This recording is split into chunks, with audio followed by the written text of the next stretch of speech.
नमस्कार, active news महक में आपका स्वागत है। मैं हूं आपके साथ आरोही। देखते हैं आज की नई ताजा खबरों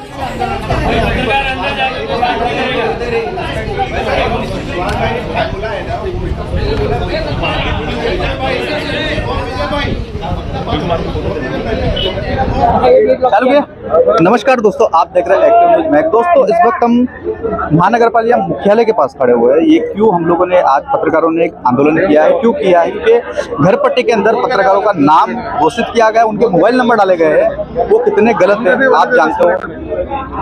इस विषय में हम यहाँ के जो बड़े पत्रकार हैं, हम भी पत्रकार हैं, जो बड़े पत्रकार राज शर्मा ने इनसे बात करेंगे। सर, ये जो इतना बड़ा महानगर पालिका कहती है जो कमिश्नर है उन्होंने किया है, ये कितना ही गलत है? ये बहुत ही गलत है। सबसे पहले उन्होंने पत्रकारों के स्वाभिमान को ललकारा है और उन्हें एक विशेष मंशा के तहत पत्रकारों को चिन्हित करके उनकी घर पट्टी, उनके नाम, उनके परिजनों सहित जिस तरह से लिस्ट जारी की गई है, बिल्कुल कायराना और बेवकूफाना काम है। इतनी बड़ी गलती IAS ऑफिसर कभी नहीं कर सकता, लेकिन इन्होंने की है, इसलिए सबसे पहले ये निंदा के पात्र हैं। और शायद यही सब चीज़ है, इसके चलते बड़ी तादाद में तमाम पत्रकार यहाँ पे एकत्रित हुए हैं, उनका विरोध कर रहे हैं और विरोध होना ही चाहिए और विरोध रुकना नहीं चाहिए। पत्रकार को ही क्यों टारगेट किया? बड़े बड़े बिल्डर है, बड़े बड़े नेता लोग है, नगर सेवक है, आमदार है, उनको क्यों नहीं? बोला ना, विशेष मंशा के चलते यह किया गया, पत्रकारों को चिन्हित किया गया, उनकी सुरक्षा को खतरे में डाला गया है और इस तरह के कृत्य को अंजाम दिया गया है, जिसे पत्रकार कदाचित माफ नहीं करेंगे। इसीलिए यह आंदोलन यहाँ पे रखा गया है, जिसलिए वे आए, माफी मांगे और कारण स्पष्ट करें कि उन्होंने इस तरह का कदम आखिर क्यों उठाया। तो अगर वो अपना कबूल नहीं करते हैं तो उसके अंदर आप क्या करेंगे? देखिए, फिर उसके बाद ये जो आंदोलन है, आंदोलन की दिशा बदली जा सकती है। ये जो वरिष्ठ पत्रकार जो हम सबका इस समय नेतृत्व कर रहे हैं, उनके मार्गदर्शन पर ही है आंदोलन चलाया जाएगा। लेकिन संभवतः है अगर उन्होंने हमारी मांग नहीं मानी, माफ़ी नहीं मांगी, तो उसके बाद इस आंदोलन की दिशा को परिवर्तित भी किया जा सकता है।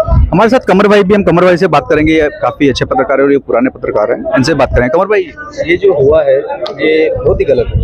बहुत ही गलत हुआ। ये महानगर पालिका के इतिहास के 15 वर्षों में आज तक कभी भी इस तरीके का नहीं हुआ है। पूरे वसई जिले नहीं, आप अगर महाराष्ट्र में भी देखोगे ना, तो महाराष्ट्र में भी कहीं भी इस तरह की वो नहीं हुआ जहाँ पत्रकारों की प्रॉपर्टी या पत्रकारों का नाम घर पट्टी में बकाया है या इस तरीके का उनका नाम उनको जाहिर किया गया हो। ये कहीं भी ऐसा दिखता नहीं है। ये जो घटना भी है बहुत ही गलत है। इसकी हम कड़े शब्दों में निंदा करते हैं और इसी के लिए हमने आज ये आंदोलन किया हुआ है। और आपको बताएं कि सबसे पहले अगर एक मंशा के तहत एक इस तरीके के पत्रकारों को दबाने की कोशिश की गई है, सबसे पहले तो उनको ये चीज देखना था कि यहाँ पे जो बड़े बकायेदार है, जिसमें बिल्डर है, जिसमें बड़े बड़े कॉलेज है, स्कूल है, इंडस्ट्री है, मॉल है, उनका आज तक इन्होंने क्यों नहीं किया? हमारे पास खुलासा है, हम पूरा RTI का पूरा डिटेल निकाले हुए, हमारे पास खाली एक प्रभाग में 50,000 से 5 लाख तक का जो थकबाकी है, जो पैसा आज तक भरा नहीं गया, उसका पूरा RTI खुलासा है। वो क्यों नहीं किया गया? उसकी परिस्थिति आयुक्त ने या तुम्हारा जो टैक्स डिपार्टमेंट है उन्होंने क्यों नहीं किया? उस प्रॉपर्टी की जब्ती क्यों नहीं की गई? उसकी सील क्यों नहीं की गई? यहाँ पे बड़ा सवाल है। तो यहाँ पे क्या एक जानबूझ के जो पत्रकार आज तुम्हारी कमियों और खामियों को दिखा रहा है, तो उसके लिए पत्रकारों को टारगेट कर रहे हो, तो ये कहीं ना कहीं उनकी मंशा दिखाई दे रही है। इसी का हमारा कहीं ना कहीं पत्रकारों को टारगेट किया जा रहा है। इसी के लिए हमारे यहाँ पे विरोध है, इसी के लिए हमने यहाँ पे प्रोटेस्ट किया हुआ है। जो बड़े बड़े जो नेता है, नगर सेवक है, उन लोग का नाम क्यों नहीं डिक्लेयर किया? जो माजी नगर सेवक है, राज कर रहे हैं, और जो भी जितने भी जो बड़े हुए हैं, चाहे वो MLA हो, चाहे वो सांसद हो, या उसके अलावा और भी कई लोग हैं, तो उनका नाम क्यों नहीं जाहिर किया गया? यहाँ पर एक डॉक्टर भी है, यहाँ महानगर पालिका कर्मचारी है, अधिकारी है, उनका भी थकबाकी है, उसका क्यों नहीं जाहिर किया गया?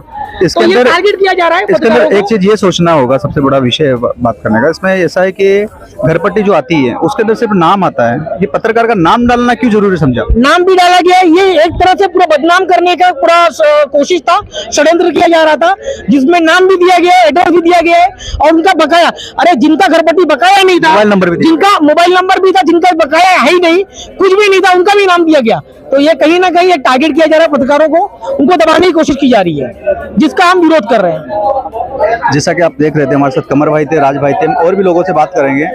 नेक्स्ट वीडियो के लिए बने रहे हमारे साथ। अभी के लिए इतना ही, नमस्कार।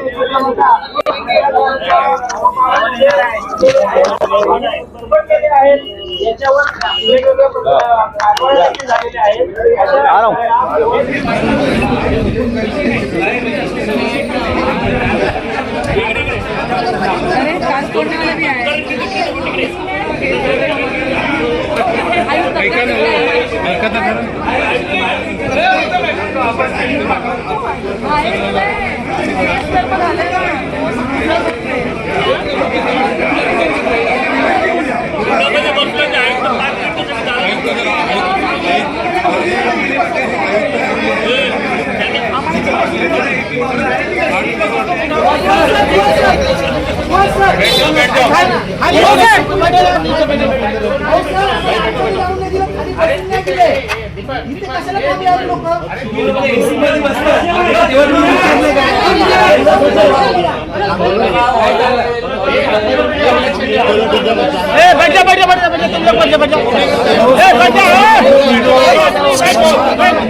दिलीप भाई, बैठ जाओ, बैठ जाओ, मत खड़े रहो, मत खड़े रहो।